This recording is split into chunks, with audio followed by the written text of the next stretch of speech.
نحمده ونستعينه ونستغفره ونعوذ بالله من شرور أنفسنا ومن سيئات أعمالنا من يهد الله فلا مضل له ومن يضلله فلا هادي له أشهد أن لا إله إلا الله وحده لا شريك له وأشهد أن محمدا عبده ورسوله يا أيها الذين آمنوا اتقوا الله حق تقاته ولا تموتن إلا وأنتم مسلمون يا أيها الناس اتقوا ربكم الذي خلقكم من نفس واحدة وخلق منها زوجها وبث منهما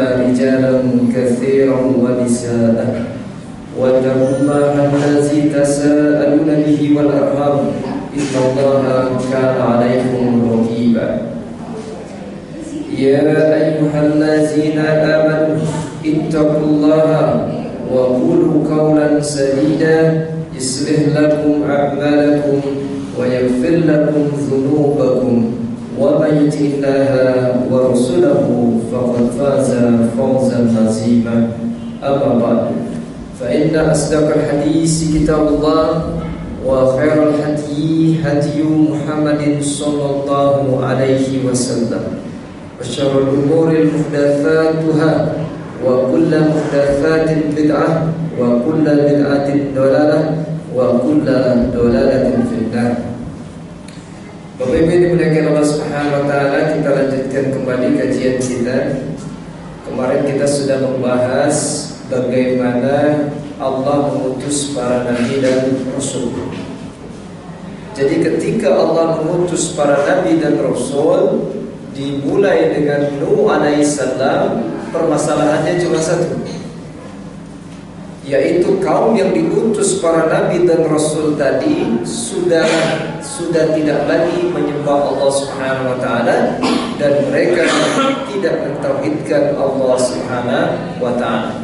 Dimulai dari Nabi Nuh alaihissalam. Sebagaimana dalam sebuah hadis, Nabi mengingatkan adanya hak-hak Allah Subhanahu wa taala yang tidak boleh dipalingkan kepada selain Allah Subhanahu wa taala. Berdasarkan hadis sahih yang diriwayatkan oleh Muaz ketika Muaz bin Jabal bersama Nabi sallallahu alaihi wasallam. Pada saat itu Muaz ditanya oleh Nabi sallallahu alaihi wasallam, "Wahai Muaz, ya Mu'adzu, hal tadri haqqullahi 'ala ibadihi wa ma haqqul ibadi 'ala Allah?" Hai Mu'az, apakah kamu tahu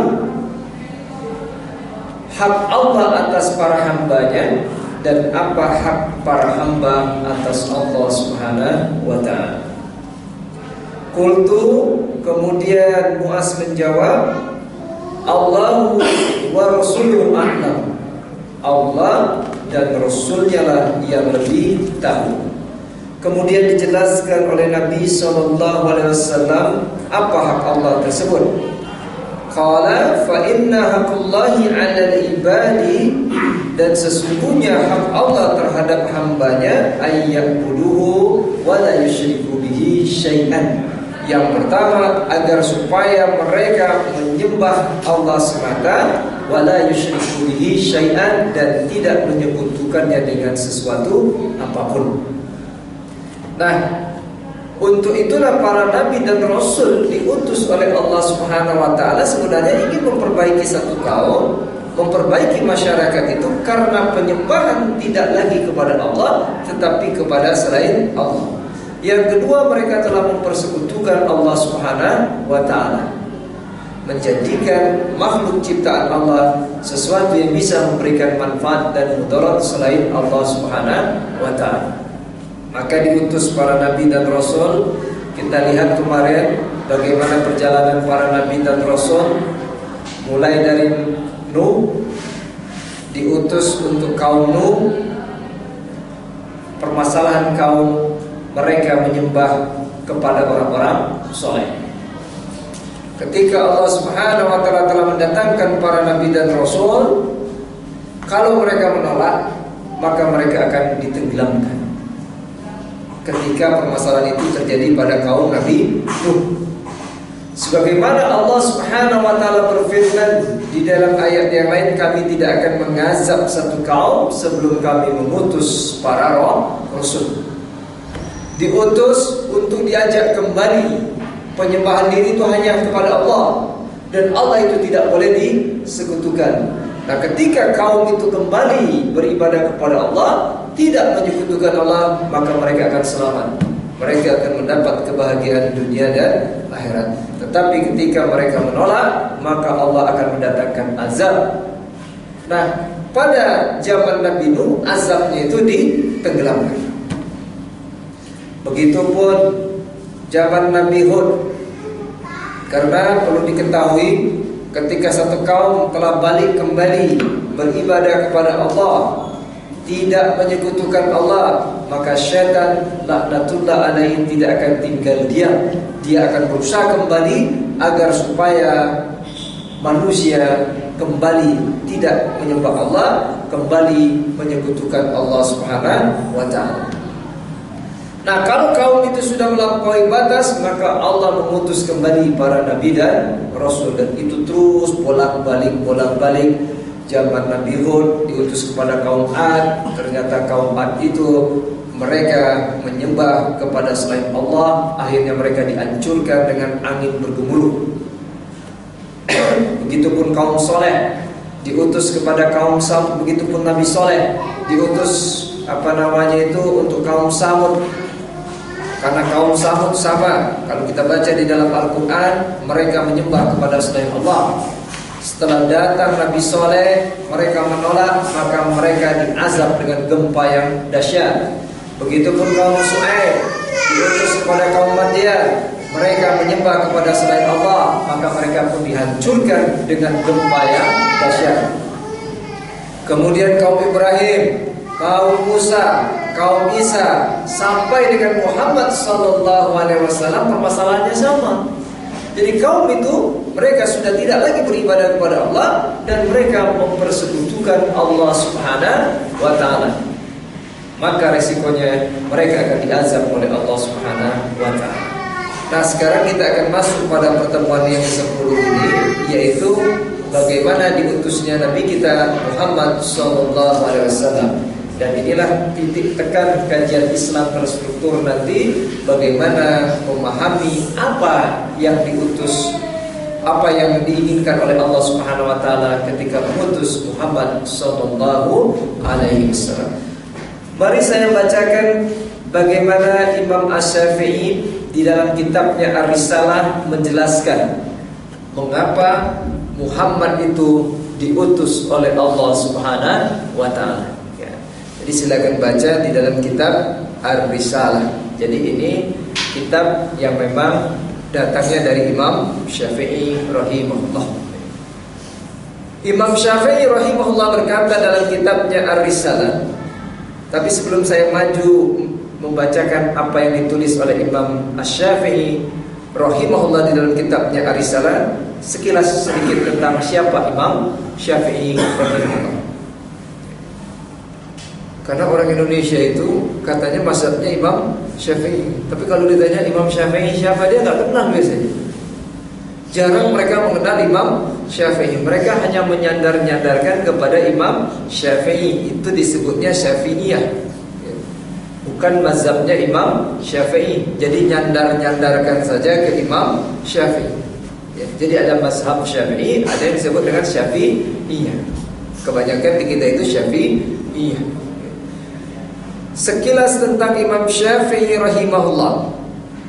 Nama beliau adalah Muhammad bin Idris bin Al-Abbas bin Utsman bin Syafi'i bin As-Sa'ib bin Ubaid bin Abdul Yazid bin Hazim bin Al-Muttalib bin Abdul Manaf bin Qusay bin Kilab bin Murrah bin Ka'ab bin Nu'ay bin Ghalib. Begitu kalau orang Arab itu pakai bin nyambung terus sampai ke akinan. Kalau di kita kan nggak pakai bin, begitu lahir putus ke mana bapaknya. Seharusnya ditulis bin A, bin B, bin terus sampai ke kakek moyang kita. Jadi akhirnya nanti kemanapun kita pergi kita akan tahu, oh masih saudara nih sama saya, karena ternyata nasabnya nyambung. Beliau rahimahullah lahir di Gaza yang termasuk daerah Syam pada tahun 150 Hijriah, pada tahun di mana Abu Hanifah An-Nu'man meninggal dunia. Beliau meninggal dunia pada malam Jumat setelah maghrib pada bulan Sya'ban tahun 204 Hijriah. Jadi umurnya gak panjang-panjang deh, dengan 54 tahun. Ya. Itu pun Ibnu Qayyim umurnya gak panjang. Tetapi di dalam Islam itu bukan panjang umur, tapi kualitas amal. Orang umurnya 90 tahun, tapi dia baru beramal 2 tahun. Ada orang yang umurnya cuma 30 tahun, tetapi dia telah beramal 10 tahun. Nah, orang yang seperti ini yang disebut panjang umur. Kemudian nasabnya, dia adalah anak dari paman Rasulullah SAW dengan garis keturunan bertemu dengan beliau pada kakeknya yang bernama Abdul Manaf. Dia masih garisnya garis Rasulullah SAW. Kita baca di dalam kitab Hilyatul Awliya diberikan penjelasan. Qala Hamid ibn Zanjawi qala sami'tu Ahmad ibn Hanbal yaqulu yurwal hadisu anin nabiy sallallahu alaihi wasallam qala innallaha yamunnu ala ahli dinihi fi ra'si kulli mi'atin sanatin bi rajulin min ahli baiti yubayyina lahum amra dinihim. Ini hadis Nabi, bahwa Nabi SAW bersabda, sesungguhnya Allah akan mengutus orang yang ahli dalam agama ini di setiap 100 tahun, seorang pemimpin dari keluarga Nabi.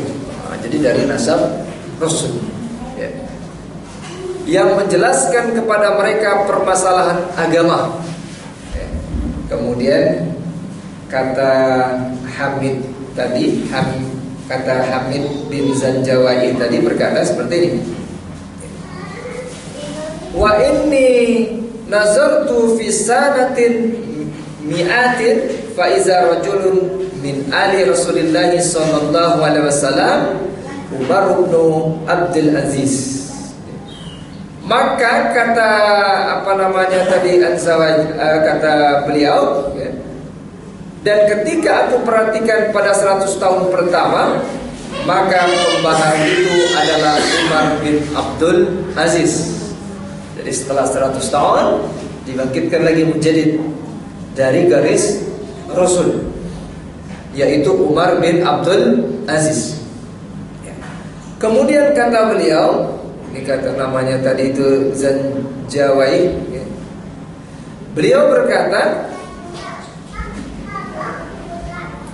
nazartu fi ra'sil mi'ati saniyati fa iza huwa rajulun min ali Rasulillah sallallahu alaihi wasallam Muhammad bin Idris Asy-Syafi'i. Kemudian kata beliau, setelah aku lihat 100 tahun berikutnya, Allah Subhanahu wa taala membangkitkan lagi seorang laki-laki dari keluarga Muhammad sallallahu alaihi wasallam, yaitu Muhammad bin Idris Asy-Syafi'i. Jadi 100 pertama itu Umar bin Abdul Aziz, 100 tahun yang kedua yaitu Imam Asy-Syafi'i, dan begitulah 100 tahun dibangkitkan menjadi itu dengan catatan dia dari garis Rasulullah sallallahu alaihi wasallam.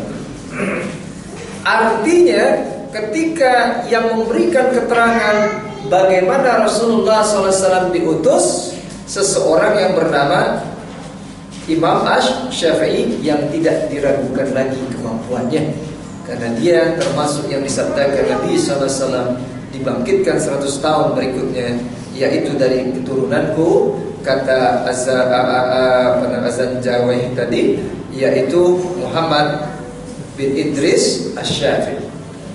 Nah, ini dalam kitab Risalahnya seperti ini, saya akan bacakan. Kita baca di dalam kitab Risalah. Jadi Imam Syafi'i menjelaskan bagaimana kondisi masyarakat Arab pada waktu sebelum diutus Rasulullah SAW. Beliau berkata, masyarakat Arab itu terdiri dari dua kelompok. Yang pertama Ahlul Kitab, Yahudi Nasrani, dan yang kedua kaum musyrikun, orang-orang musyrik. Cuma kata Imam Syafi'i, kalau Ahlul Kitab ini mereka itu baddalu, suka gonta-ganti ajaran agama. Sedangkan orang-orang musyrik, kaum musyrikin tadi, mereka merekayasa ibadah-ibadah yang tidak pernah dicontohkan. Ibadah kepada jin, ibadah kepada pohon, ibadah kepada malaikat, ibadah kepada patung. Ketemu dengan patung ini, kemudian pada beberapa hari kemudian ada patung yang lebih bagus, maka ini ditinggalkan, kemudian mereka menyembah patung yang lain. Mari kita baca bersama-sama. Ba'atsahu wan nasu sinfani. Allah mengutus beliau sallallahu alaihi wasallam saat manusia terbagi menjadi dua. Ahaduhuma ahlul kitabi baddalu min ahkamihi wa kafaru billah fafta'alu kadhiban saguhu bi alsinatihim fa khalatu bi haqqillah allazi anzala ilaihim. Menjadi dua kelompok. Pertama Ahlul Kitab yang mengganti sebagian hukumnya. Nanti kita akan bacakan hadis bagaimana Ahlul Kitab itu mengganti hukum rajam. Padahal di Taurat itu ada hukum rajam. Jadi yang tukang gonta-ganti itu Ahlul Kitab. Jadi agama yang harusnya murni dibongkar pasang. Itu kerjaan Ahlul Kitab. Tidak tahu kalau yang sekarang.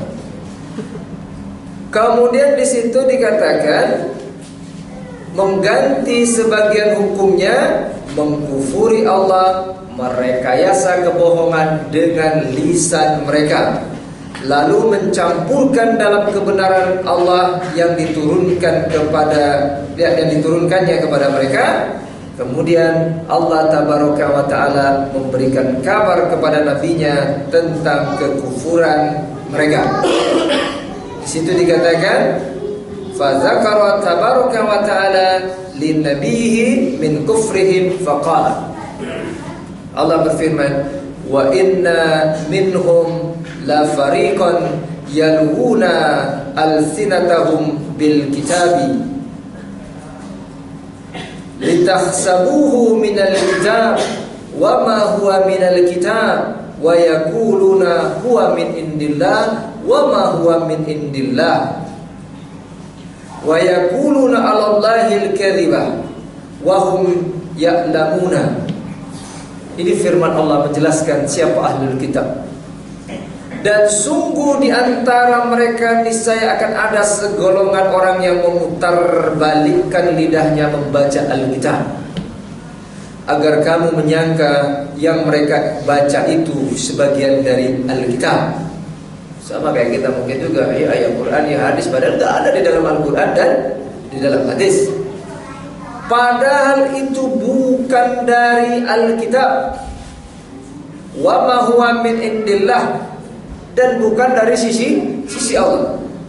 Dan mereka berkata itu dari Allah, padahal itu bukan dari Allah. Mereka mengatakan hal yang dusta terhadap Allah, padahal mereka mengetahui. Nah, ini jadi kelompok pertama. Kenapa Allah mengutus Muhammad SAW? Masyarakat Arab pada saat itu, kata Imam Syafi'i, dibagi menjadi dua kelompok. Kelompok pertama Ahlul Kitab, baddalu, gonta-ganti. Yang kedua nanti kaum musyrikin, mereka merekayasa berbagai macam cara ibadah. Kemudian mereka berprasangka baik dengan apa yang mereka kerjakan. Nah itulah kenapa Rasul diutus. Makanya nanti resepnya kembalikan kepada ajaran yang murni, kemudian kembalikan mentauhidkan Allah. Makanya hilangkan gonta-ganti. Kalau dalam bahasa agama disebutnya bid'ah itu gonta-ganti. Makanya Muhammadur Rasulullah, kemudian kembalikan penyembahan hanya kepada Allah, la ilaha illallah. Maka resepnya ketemu. Nah kemudian summa qala, kemudian Allah berfirman, fawailul lilladzina yaktubuna alkitaba biaydihim summa yaquluna hadza min indillah.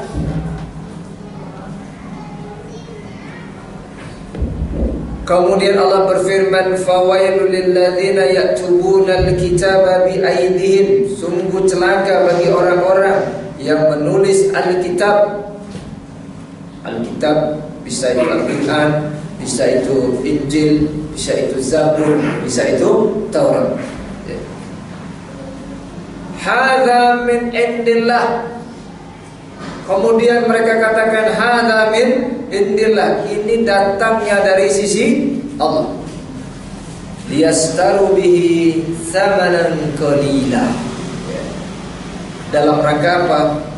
Dalam rangka untuk menjualnya dengan harga yang murah. Fawailul lahum mimma katabat aydihim wa wailul lahum mimma yaksibun. Maka celakalah mereka karena tulisan tangan mereka, dan celakalah mereka karena apa yang mereka perbuat. Jadi ahlul kitab cek bahasa urang memang tinituna resep gonta ganti. Sehingga ini menjadi pelajaran bagi kita. Tidak boleh lagi menambah dan mengurangi. Makanya Muhammad itu diutus. Dan kalau dikurangi yang apa yang ada di dalam Alkitab, di dalam Taurat, berarti Anda menganggap Taurat ini tidak sempurna yang datang dari Allah. Begitupun kalau Anda menganggap harus ada tambahan lagi di dalam Al-Quran, berarti Anda menganggap Al-Quran ini tidak sempurna. Kemudian waqala tabaraka wa ta'ala, Allah tabaraka wa ta'ala berfirman, waqalatil yahudu Uzair bin Allah wa qalatin nasara al-masih bin Allah. Dan orang-orang Yahudi berkata Uzair putra Allah, dan orang-orang Nasrani berkata Al-Masih putra Allah. Nah, kan gitu. Jadi dia menambah-nambahkan sendiri yang tidak ada keterangan di dalam Taurat, di dalam Injil. Sehingga mereka dengan tegas berani mengatakan wa qalatil yahudu Uzair bin Allah. Sehingga orang Yahudi berani berkata Uzair itu anak Allah. Padahal tidak ada keterangannya di dalam Taurat. Tidak ada yang dikatakan Isa itu anak Allah di dalam Injil. Nah, makanya kata Imam Syafi'i tadi, ahlul kitab ini suka menggonta-ganti ajaran di dalam Taurat dan di dalam Injil. Kemudian zalika qauluhum bi afwahihim yudahiuna qaulal ladzina kafaru. Itulah ucapan yang keluar dari mulut mereka. Mereka meniru ucapan orang-orang kafir yang terdahulu. Qatalahumullah anna yufakun. Allah melaknat mereka, bagaimana mereka sampai berbalik. Kemudian mereka, kita lihat lagi, dijelaskan oleh Imam Syafi'i mengutip ayat berikut. Ittakhazu akhbarahum wa ruhbanahum arbaban min dunillah wal masih ibn maryama wa ma umiru illa liya'budu ilahan wahidan la ilaha illahu subhanahu amma yusyrikun. Mereka menjadikan orang-orang alim Yahudi dan rahib-rahibnya Nasrani sebagai Tuhan selain Allah, dan juga Al-Masih putra Maryam Padahal mereka hanya disuruh menyembah Rob yang Maha Esa. Tidak ada Rob selain Dia, Maha Suci Dia dari apa yang mereka persekutukan. Kemudian dijelaskan lagi, Allah berfirman, kata Imam Syafi'i, alam taro ilal ladzina utu nasiban minal kitab wa yu'minuna bil jibti wat taghut wa yaquluna lil ladzina kafaru haula'i ahda minal ladzina amanu sabila. Tidakkah engkau memperhatikan orang-orang yang diberi bagian dari kitab Taurat, mereka percaya kepada jib dan tagut, dan mengatakan kepada orang-orang kafir musyrik Mekah bahwa mereka itu lebih benar jalannya daripada orang-orang yang beriman. Argumentasinya banyak sekali di dalam ayat suci Al-Quran, bahwa apa kata Imam Syafi'i tadi, ketika Allah mengutus Muhammad SAW di kalangan orang-orang Arab pada waktu itu, mereka terbagi menjadi dua, Ahlul Kitab, Yahudi Nasrani, yang mana mereka telah menggonta-ganti isi Taurat. Jadi tidak lagi murni ajaran mereka. Yang kedua, kaum musyrikin. Kita lihat, kita baca. Yang kedua kata Imam Syafi'i, wa sinful kafaru billahi fabtada'u ma lam ya'zan bihillah.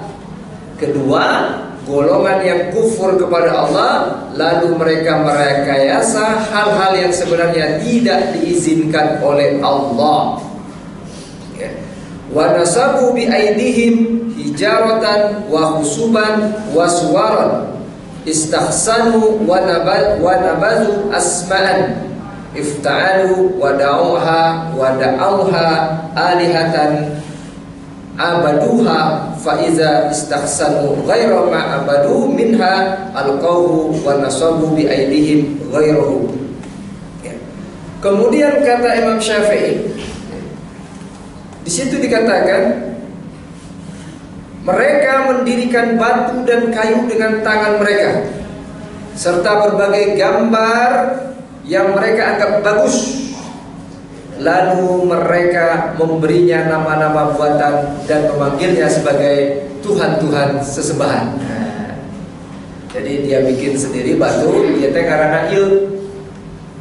Kalau nanti macam-macam kualat bakal kieu bakal gitu. Nah, itu teh kaum musyrikin itu. Ade tong macam-macam di lembah ieu, aya nu ngageugeuhna. Eta teh bikinan orang-orang musyrik. Jangan pergi malam-malam. Di sini ada ini dan itu. Kemudian mereka bikin bentuk-bentuk patung, gambar, kemudian mereka sembah. Ya. Lalu mereka memberinya nama-nama buatan dan memanggilnya sebagaimana Tuhan-Tuhan sesembahan. Apabila mereka memandang baik kepada selain yang mereka sembah, faiza istahsanu ghaira ma abadu minha alqauhu wa nasabu bi aidihim ghairuhu fa'abaduhu fa'ulaika al-arabu. Jadi kalau mereka melihat nanti ada patung lain, ada gambar lain, jika namanya lebih mantep ya jadikan Tuhan. Akhirnya mereka buang Tuhan dia, ganti deh Tuhan model Q. Itu orang-orang kafir dulu.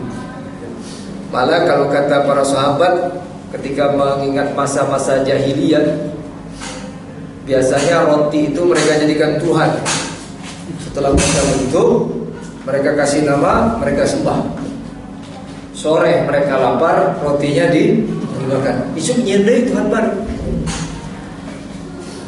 Nah itu kata Imam Syafi'i. Jadi ada dua masyarakat pada saat itu, Ahlul Kitab dan orang-orang musyrik. Ahlul Kitab gonta-ganti, orang musyrik mereka berrekayasa. Jangan keluar hari Selasa, larangan hari, larangan bulan, larangan tahun. Eta sahan nyin model gitu atuh.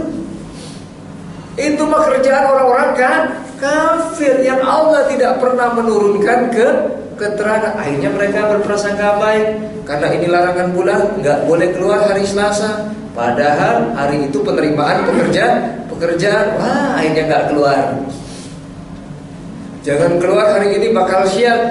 Itu kerjaan orang musyrik. Kenapa kita di Indonesia jadi ikut-ikutan? Kemudian kata Imam Syafi'i, wasalakat ta'ifatun najmi sabilahum. Satu kelompok masyarakat non Arab mengikuti jalan mereka dalam masalah ini. Artinya ini warisan, jangan-jangan. Orang mau nikah dihitung-hitung. Tanya dulu, lahirnya hari apa? Si A mengatakan ini, yang perempuan lahirnya B. Dihitung itu nggak cocok. Apanya yang nggak cocok? Karena nanti katanya kalau nggak cocok bakal begini, bakal begitu. Nah setelah dihitung, ini cocok. Harinya pas, Neptunya pas. Nah, makanya Neptuan biasanya kayak gitu. Pasti ini akan bahagia. Baru nikah 2 bulan tabrakan maut kan? Sampai. Apa kita mau mewarisi perilaku jahiliyah seperti itu? Padahal kita telah diwarisi oleh Allah Subhanahu wa taala Al-Qur'an dan As-Sunnah yang menjadi sumber kebahagiaan di dalam kehidupan dunia dan akhirat. Itu banyak sekali. Kita masih pegang-pegang seperti itu, berarti kita masih dalam kehidupan jahiliyah. Padahal kalau mau menikah gampang. Ikuti Al-Qur'an dan As-Sunnah. Cara memilih perempuan dijelaskan, cara memilih laki-laki dijelaskan, cara menghibahnya dijelaskan. Nggak usah dihitung-hitung waktu. Hitung saja waktu ayat duit segitu. Pas dihitung duit repot. Kalau ada duit nggak usah pikir-pikir ini hari sial, ini hari tidak sial. Karena di dalam Islam tidak ada istilah hari sial. Kemudian di situ dikatakan fi hada wa fi ibadati ma istahsanu min hautin wa dabatin wa najmin wa narin wa ghairihi. Dalam menyembah ikan, binatang, bintang, api dan benda-benda lain. Nah sekarang datang lagi di zaman jahiliyah. Aki lah, batu aki. Tak iya anu ngagegeuh nah cenah. Tak iya cocok keur anu dagang. Ieu anu cocok anu keur pegawai. Aduh, innalillahi wa inna ilaihi rajiun. Batu aki itu hanya boleh dipakai, itu hiasan ini, tapi jangan dikait-kaitkan dengan kalau pakai ini, bakal itu dan ini. Kemarin murid saya cerita, dia pedagang aki, alhamdulillah. Selalu dia kasih tahu. Jadi ada orang datang katanya, Ustaz, dipanggil Ustaz karena pakai baju putih, pakai kopi. Orang Indonesia itu gampang ketipu. Pokoknya casing dirubah langsung jadi Ustaz. Tanya Ustaz, kenapa? Saya kemarin ke rumah sakit. Pas saya lagi pakai batu aki, tiba-tiba ada orang yang casingnya kelihatannya kayak Ustaz benar. Terus berkata, kamu jangan pakai batu itu, nanti justru balik bakal sial kamu. Karena di lebet nanti orai teteh, anu ngagegeuh. Waduh, aya orai. Jadi kumaha Pak Ustaz deui dipanggil nanti. Jadi uskun, Ustaz merangkap bahaya. Kemudian akhirnya kata Pak Ustaz tadi datang ke imam sana. Tadi cerita subuh sama saya. Kumaha? Ya, ini bisa sih di ditirakan lah, dicari solusinya supaya terbalik membahayakan yang Oke. Cuma ada ritual. Biayanya 500.000. Kebetulan lagi nggak punya duit, kata yang punya batu tadi. Aduh, baik. Oke lah, mikir-mikir dulu. Cuma kata Ustadz tadi, ini Ustadz katanya tadi, jadi harus kalau lebih dari 2 hari bahaya. Bakal balik. Kumargi anu ngagegeunai orang.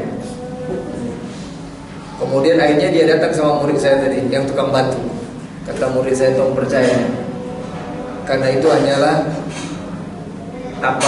itu sebagaimana yang Allah berfirman, mereka ingin memakan harta manusia secara batin. Padahal itu sarjana, Ustaz. Tenang sih. Jadi ngomong ke saya, itu sarjana itu yang ditipu tadi itu. Kemudian kata murid saya tadi, sudah saya yang garansi insyaallah karena Allah nggak akan ada apa-apa. Alhamdulillah katanya setelah beberapa hari, ini bukan naon aja.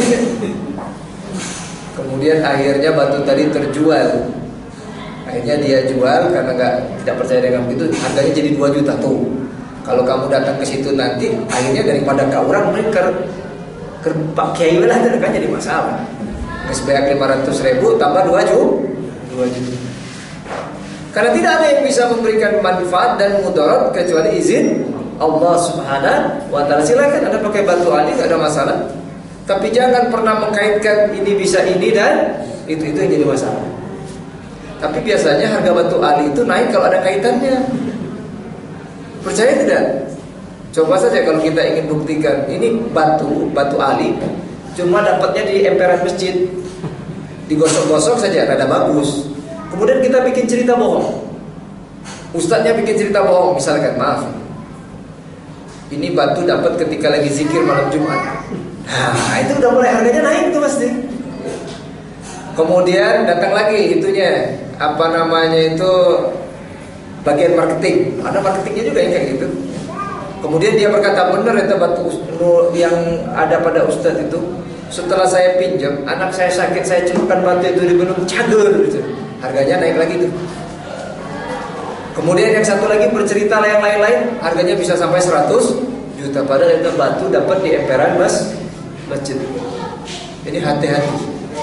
Jangan sampai kita percaya dengan hal-hal yang tidak pernah Allah menurunkan hujah tentang. Kemudian di situ dikatakan, fazakarallahu linabiyhi jawaban min jawabi ba'di man abada ghairahu min haza sinfi fahaka jalla sana'uhu anhum qaulahum. Kemudian oleh karena itu Allah menuntunkan kepada Nabi-Nya sallallahu alaihi wasallam satu jawaban orang yang menyembah selain Allah dari golongan ini. Allah menuturkan ucapan mereka sebagaimana firman-Nya, wa kadzalika ma arsalna min qablika fi qaryatin min nadhirin illa qala mutrafuha inna wajadna aba'ana ala ummatin wa inna ala atharihim muqtadun. Dan demikian juga ketika kami mengutus seorang pemberi peringatan sebelum engkau Muhammad dalam satu negeri, orang-orang yang hidup mewah di negeri itu berkata, sesungguhnya kami mendapati nenek moyang kami menganut suatu agama dan sesungguhnya kami sekedar pengikut jejak-jejak mereka. Makanya kita bahas kemarin pada pertemuan sebelumnya, kenapa orang-orang terjebak kepada penuhanan kepada selain Allah, karena mereka taklid kepada nenek moyang mereka, tidak berdasarkan keterangan yang datang dari Allah Subhanahu wa Ta'ala. Wa qalu la tazarunna alihatakum wa la tazarunna waddan wa la su'an wa la yaghutsa wa ya'uqa wa nasra. Dan mereka berkata, jangan sekali-kali kamu meninggalkan penyembahan roh-roh kamu, dan jangan pula sekali-kali kamu meninggalkan penyembahan kepada Wad, kepada Suwa, Yahud, Ya'ud dan Nasron. Sudah kita bahas, mereka adalah orang-orang soleh. Jadi kaum musyrikin itu, kata Imam Syafi'i, mereka itu istahsanu, berprasangka baik saja dengan apa yang mereka kerjakan. Kalau baik yang ini mereka tinggalkan, yang sudah mereka kerjakan mereka beralih kepada yang lain. Jadi inilah permasalahan yang dikatakan oleh Imam Syafi'i. Mengapa Allah mengutus para nabi dan rasul? Karena dua hal tadi. Yang pertama, ahlul kitab gonta-ganti. Yang kedua, kaum musyrikin berprasangka apa? Merekayasa ibadah-ibadah yang tidak pernah dicontohkan, yang tidak ada hujahnya datang dari Allah Subhanahu wa Ta'ala. Nah, kalau kita lihat sekarang, bagaimana permasalahan bangsa kita? Mirip tidak? Ya, karena sama. Para nabi dan rasul sudah tidak ada, diteruskan oleh para pewaris nabi, yaitu para ulama. Maka tugas para ulama seperti tadi, sebagaimana tugas para nabi dan rasul, mengembalikan kembali ibadah hanya milik Allah, tidak ada tambahan, tidak ada pengurangan. Kemudian tidak merekayasa tata cara ibadah yang tidak ada hujah, tidak ada keterangan dari Allah Subhanahu wa taala. Kemudian kita lihat terhadap kelompok tersebut Allah mengingatkan mereka tentang nikmat-nikmatnya, memberitahukan kesesatan mereka secara massal dan nikmat Allah pada orang yang beriman. Di antara mereka Allah berfirman, wa'tasimu bihablillahi jami'an wa la tafarraqu waskuru nikmatallahi 'alaikum iz kuntum a'daan fa'alafa baina qulubikum fa asbahtum bi ni'mati ikhwana. Dan berpegang teguhlah kamu semuanya pada tali agama Allah, dan jangan kamu bercerai-berai. Artinya berpegang teguh kepada tali Allah, berpegang teguh kepada Al-Quran, berpegang teguh kepada As-Sunnah. Jangan bercerai-berai, artinya jangan lagi kamu tambah, kamu kurangi ajaran yang ada di dalam Al-Quran dan As-Sunnah. Kalau kamu menambah kembali apa yang ada di dalam Quran dan As-Sunnah, pasti kamu akan bercerai-berai. Karena talinya satu, tapi kalian bikin lagi tali-tali yang lain. Kemudian di situ dikatakan, kata Imam Syafi'i, qala fakanu qabla inqazihi iyahum bi Muhammadin sallallahu alaihi wasallam ahlal kufrin fi tafarruqihim wa istima'ihim yajma'uhum a'zamul umur al-kufru billah. Sebelum Allah menyelamatkan mereka dengan mengutus Muhammad SAW, mereka adalah orang-orang kafir. Baik saat terpecah belah maupun bersatu, mereka disatukan dengan perkara yang paling besar, yaitu kufur kepada Allah Subhanahu wa ta'ala. Jadi orang kafir itu juga ada pemersatunya, yaitu kufur kepada Allah Subhanahu wa ta'ala. Wabtada'u ma lam ya'dzan bihillah. Yang berikutnya adalah merekayasa hal-hal yang tidak pernah diizinkan oleh Allah. Jadi sudah jelas, ya. Wabtada'u ma lam ya'dzan bihillah. Jadi benar kata Imam Syafi'i tadi, penyakit masyarakat Arab pada saat itu, pertama gonta-ganti, yang kedua rekayasa. Agama yang harusnya murni diotak-atik, mentauhidkan Allah Subhanahu wa ta'ala semata diotak-atik dengan membuat tandingan-tandingan selain Allah Subhanahu wa ta'ala. Makanya nanti ketika kita membahas syahadat, kan ada makna kalimat la ilaha illallah. Ada yang disebut an-nafyu, ada yang disebut dengan al-isbat. An-nafyu artinya siapa saja yang ditolak, mereka itu yang ditolak itu pertama al-ilah, kemudian togut, kemudian jin, kemudian arbab, kemudian andan. Siapa mereka itu akan kita bahas nanti di dalam kaidah memahami la ilaha, itu yang harus ditolak. Kemudian harus ada al-isbat yang ditetapkan bahwa kita tolak semuanya itu, kita kembalikan semuanya hanya milik Allah Subhanahu wa ta'ala. Nah kemudian kita lihat, jadi permasalahan kaum tadi dua saja, mengganti dan merekayasa. Dan apa yang terjadi di sekitar kita sekarang kelihatannya nggak jauh beda. Rekayasa dan gonta-ganti itu sudah marak di mana-mana. Maka tugas para nabi dan rasul yang dilanjutkan oleh para ulama mengingatkan mereka kembali tentang nikmat Allah Subhanahu wa ta'ala, agar mereka tetap berpegang teguh kepada Al-Quran dan As-Sunnah. Jangan sampai ikut langkah-langkah syaitan. Kemudian kita lihat bagaimana perilaku musyrik. Sedikit contoh di zaman Nabi SAW. Saya ingin ambilkan sebuah contoh. Saya bacakan, saya kutip di dalam kitab Syirah Ibn Hisam. Ketika kaum Ansar tiba di Madinah, mereka menampakkan Islam di sana. Di kaum mereka masih tersisa orang-orang yang menganut agama syirik. Di antaranya adalah Amir bin Al-Jamuh bin Sa'id bin Haram bin Ka'ab bin Gham bin Ka'ab bin Salimah, anak Amir bin Al-Jamuh. Mu'az bin Amr ikut menghadiri baiat Al-Aqabah dan membaiat Rasulullah SAW di dalamnya. Amir bin Al-Jamuh adalah tokoh Bani Salimah dan salah seorang yang terhormat dari mereka. Ia membuat berhala di rumahnya. Nah ini lihat ya. dan diberi nama Manat, seperti yang diperbuat pemimpin-pemimpin yang membuat berhala yang mereka agungkan dan mereka muliakan. Ketika dua pemuda Bani Salimah, yaitu Mu'az bin Jabal dan anak Amir, yaitu Mu'az bin Amir, telah masuk Islam, bersama mereka yang telah masuk Islam dan ikut menghadiri Bai'at Al-Aqabah. Jadi Amir bin Al-Jamu ini dia punya berhala yang dia buat sendiri dan sangat diagungkan. Kebetulan anaknya sudah masuk Islam beserta Mu'az bin Jabal. Apa nanti di dalam cerita itu? Kata mereka pemuda Islam yang dua ini, cek bahasa orang gawe kenang ke malam. Orang paling kata Tuhan, kita ambil Tuhan si bapak.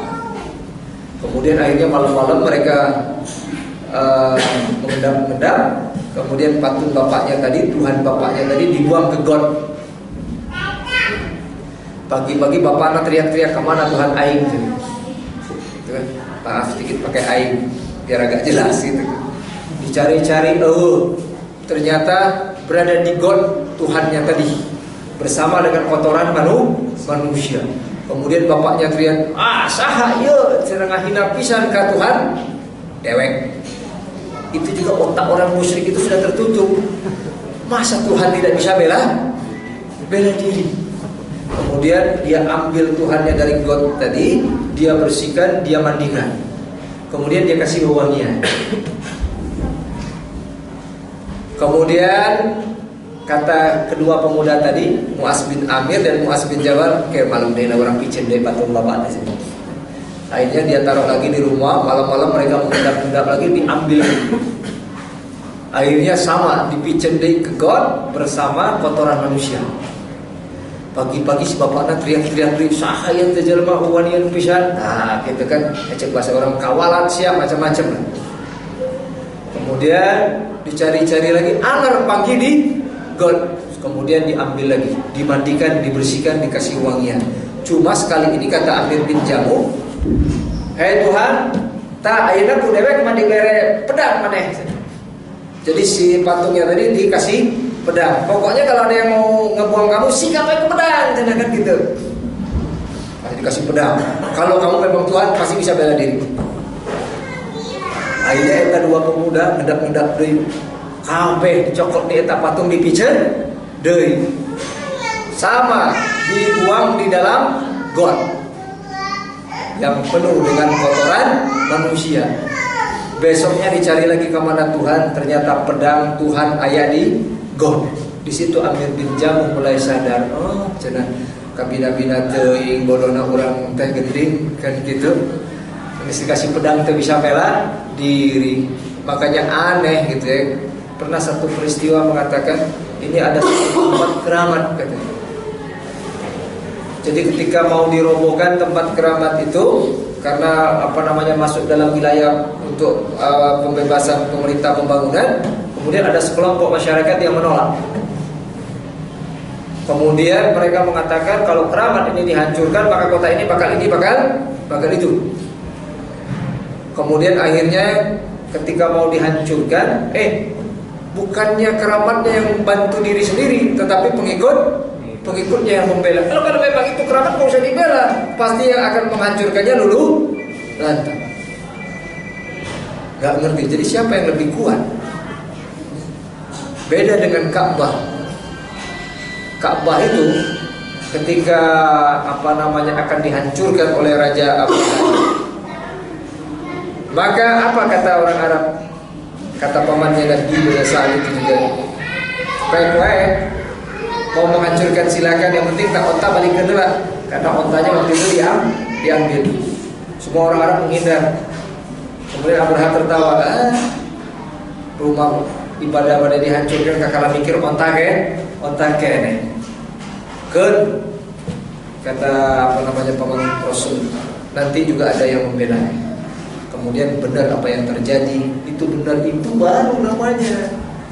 Akhirnya Ka'bah tadi ketika akan dihancurkan oleh gajah-gajah itu tidak bisa bergerak. Kemudian Allah menurunkan batu panas melalui burung-burung Nah ini benar, ini boleh dibilang sesuatu yang bertuah, sesuatu yang nggak usah dibela, bisa bela diri. Nah, ayo namanya. Begitu mau dihancurkan yang ngebela itu para pengikut. Gimana cara berpikirnya? Berarti kita yang lebih kuasa daripada tempat-tempat yang disebut keramatan tadi.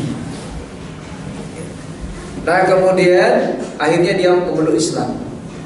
Karena kebodohan tadi dia istighfar kepada Allah Subhanahu wa taala, ternyata ya Allah, bodoh sekali apa yang selama ini aku kerjakan.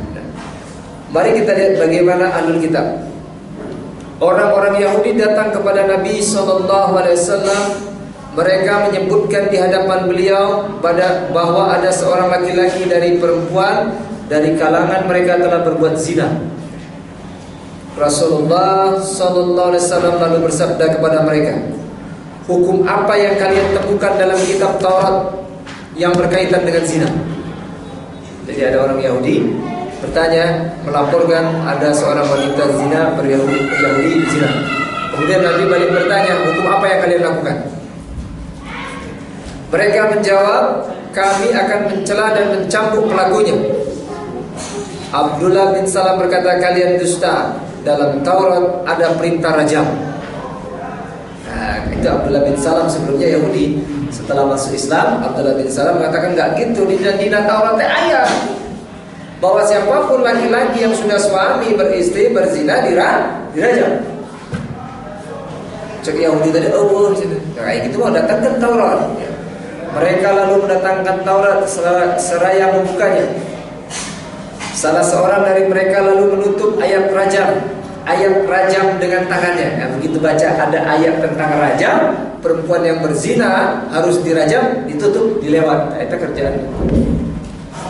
Akhirnya dipilih-pilih mana yang sesuai, mana yang tidak sesuai. Dan ini penyakit nular terus kepada kita juga akhirnya.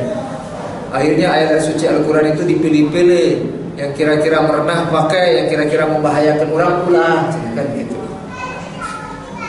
Dan kalau begitu apa bedanya kelakuan kita dengan Yahudi? Ini adalah hadis yang sahih. Kemudian yang membaca pada ayat sebelumnya dan sesudahnya, yakni tidak membaca pada bagian yang ditutup dengan tangan. Nah, Yahudi gitu. Jadi begitu melewati ayat rajam, dibacakan ujungnya, ditutup, akhirnya saja dibacakan. Lalu Abdullah bin Salam berkata, angkatlah tanganmu. Ia pun mengangkat tangannya, maka didapatilah ayat yang berbicara tentang rajam. Mereka lantas berkata, wahai Muhammad, ya benar, di dalam Taurat memang ada ayat rajam. Rasulullah SAW kemudian memerintahkan untuk merajam keduanya, maka keduanya dirajam. Abdullah bin Umar berkata, aku melihat laki-laki itu mendekap wanitanya agar tidak terkena batu. Nah, jadi ada ayat rajam itu, tetapi di dalam keterangan yang lain, karena kalau yang melakukan perbuatan-perbuatan itu di kalangan yang bawah, mereka melakukan hukum rajam itu. Tetapi ketika yang melakukan kaum atas, mereka lewat ayat tersebut. Persis apa yang terjadi ya, di sekitar kita sekarang ya. Kira-kira kalau orang terpandang memang diberlakukan. Kalau kira-kira yang malingnya nenek asih siapa itu, melakukan hukumnya. Jadi ini bagaimana? Apa kita mau ikut gaya-gaya Yahudi? Ya. Kemudian kita lihat lagi. Inilah yang diperintahkan oleh Allah Subhanahu wa taala.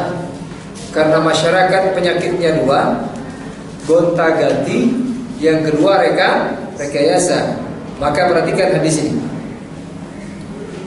Kata Ibnu Zubair berkata, aku mendengar seseorang di pasar Ukas berkata, wahai sekalian manusia, ucapkanlah la ilaha illallah. Yaqulu ya ayuhan nas, qulu la ilaha illallah tuflihu. Wahai sekalian manusia, ucapkanlah la ilaha illallah, niscaya kalian akan beruntung. Jadi yang didakwakan Nabi kemana-mana itu ucapkan la ilaha illallah, la ilaha illallah. Karena memang masyarakat itu penyakitnya dua itu. Pertama, la ilaha illallahnya mereka rusak dengan bikin rekayasa ibadah-ibadah yang tidak pernah ada keterangannya dari Allah. Yang kedua, rusak Muhammad Rasulullahnya, yaitu gonta ganti. Makanya reset pada saat itu Allah perintahkan Muhammad untuk mengatakan la ilaha illallah. Tapi orang-orang mengatakan jelma gelo. Makanya orang kalau mau ngajak kepada kebenaran itu tuduhannya banyak sekali. Ini perusak pemersatu bangsa, misalkan gitu kan. Ini orang gila. Akhirnya diadakan negosiasi. Muhammad, kan kamu itu dari kami. Apa sih yang ingin kamu cari dari dakwah kamu ini? Kalau kamu cari dari dakwah kamu ini ingin harta benda, kami kumpulkan seluruh harta yang ada di sini. Kamu menjadi orang yang paling kaya. Saya pikir tawarannya menarik sekali kan? Pambul harta untuk capek kan? Yang kedua, kalau kamu pengen jadi pemimpin, kami angkat kamu yang jadi pemimpin. Tidak ada seorang pun yang boleh memutuskan kecuali dengan izinmu. Yang ketiga, kami manegelo jalan maghrib, kemasukan jin, kami cari nanti. Itu dalam kitab Syarah Ibnu Hisam. Kami cari tabib untuk mengobati kamu. Jadi kalau gitu kesimpulannya yang dakwah itu hanya 3 saja tertariknya itu. Kalau nggak disebut orang cari harta, cari kedudukan, itu memang kurang sehat.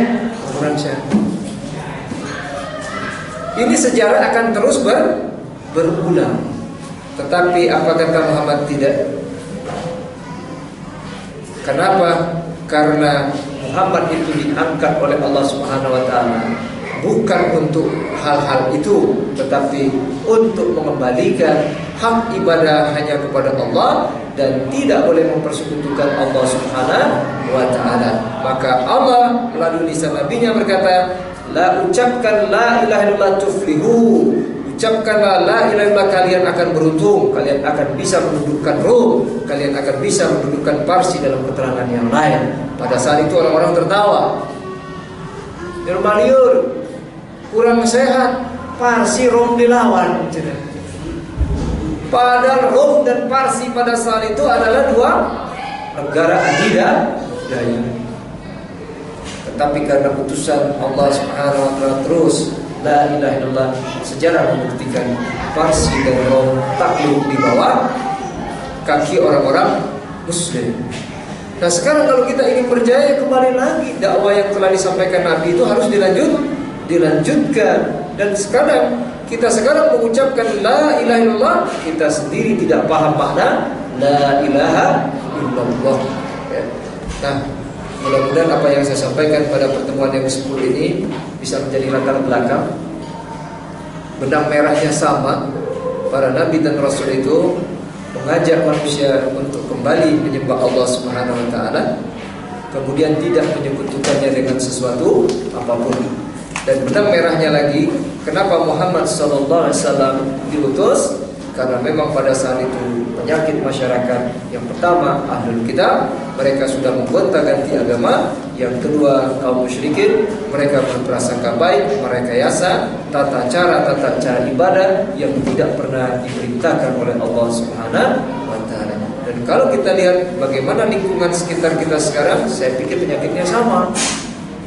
Maka tidak ada resep lagi untuk mengembalikan masyarakat ini kepada pemahaman yang benar. Pahamkan makna tauhid, pahamkan makna untuk terus berpegang teguh kepada sunnah Nabi Sallallahu Alaihi Wasallam. Ya, itu yang bisa saya sampaikan. Mudah-mudahan ada manfaatnya. Sebelum ditutup, ada pertanyaan sekarang.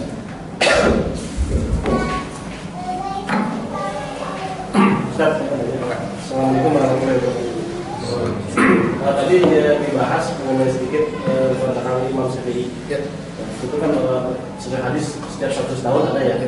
Nah kalau sampai sekarang ini ada nggak yang lebih yang menjadi pembaharu atau yang sifat beda?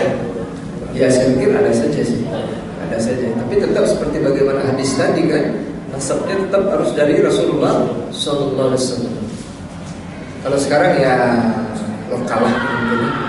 Yang lokal-lokal saja pewaris pada Nabi, mengembalikan bagaimana dakwah yang pernah ditampaki oleh Nabi diulang kembali. Insya Allah masyarakat akan diberi keberkahan oleh Allah Subhanahu wa taala. Ya, ada yang lain? Bisa ditunjuk siapa kira-kira? Sekarang? Walau alam saya nggak tahu siapa sekarang. Tapi kalau kelihatannya ada, tinggal tanya aja. Kalau nasabnya nyambung ke Nabi dan dihitung tetap 100 tahun, ya mungkin itu orangnya. 100 tahun Hijriah. Ya, 100 tahun, 100 tahun. Tetapi kita tidak perlu menunggu harus 100 tahun. Kita ikuti saja apa yang sudah ditapaki oleh Muhammad Sallallahu Alaihi Wasallam. Insya Allah akan sangat menjadi hujah yang tinggi di yaumil kiamat. Kita menghidupkan kembali sunnah-sunnah yang telah ditinggalkan oleh manusia. Dan saya pikir kebanyakan manusia sekarang sama permasalahannya. Mereka menggonta-ganti ajaran agama. Yang kedua, mereka merekayasa sesuatu yang tidak pernah ditetapkan oleh Allah Subhanahu wa Ta'ala. Maka banyak sekali kan. Waduh, perayaannya juga banyak sekali kan. Perayaan ini, perayaan itu yang sebenarnya tidak pernah ditetapkan di dalam syariat. Ada yang lain sih? Ada yang ditanyakan? Ya. Ya, tapi kok tadi sudah ada jeep dan outfit. Ya. Nah, ini kalau di jeep ini kan, kalau saya kalau outfit itu kan bisa diambil sesembahan lain. Insya Allah nanti kita akan sampai, sabar dulu di kajian. Ketika nanti kan ini sudah masuk ya, kita sudah tarik benang merahnya. Kenapa kita harus mendakwakan sebagaimana didakwakan Rasul, turun-temurunnya bagaimana, sudah sampai ke 10 itu juga semuanya sama. Kenapa Allah mengutus para nabi dan rasul? Jawabannya cuma satu. Manusia sudah tidak mentauhidkan Allah. Yang kedua, mereka telah menggonta-ganti ajaran agama. Ibadahnya sudah tidak kepada Allah Subhanahu wa Ta'ala. Jadi kita bahas syahadat la ilaha illallah. Kan ini mulai beberapa pertemuan lagi saya bahas. Yang loncat dulu. Ada jib, nanti ada togut, ada andar, ada arbab, ada ilah. Itu yang harus ditolak. Ada yang lain silakan. Kalau tidak ada itu saja, mudah-mudahan ada manfaatnya. Kalau ada kesalahan mohon dimaafkan.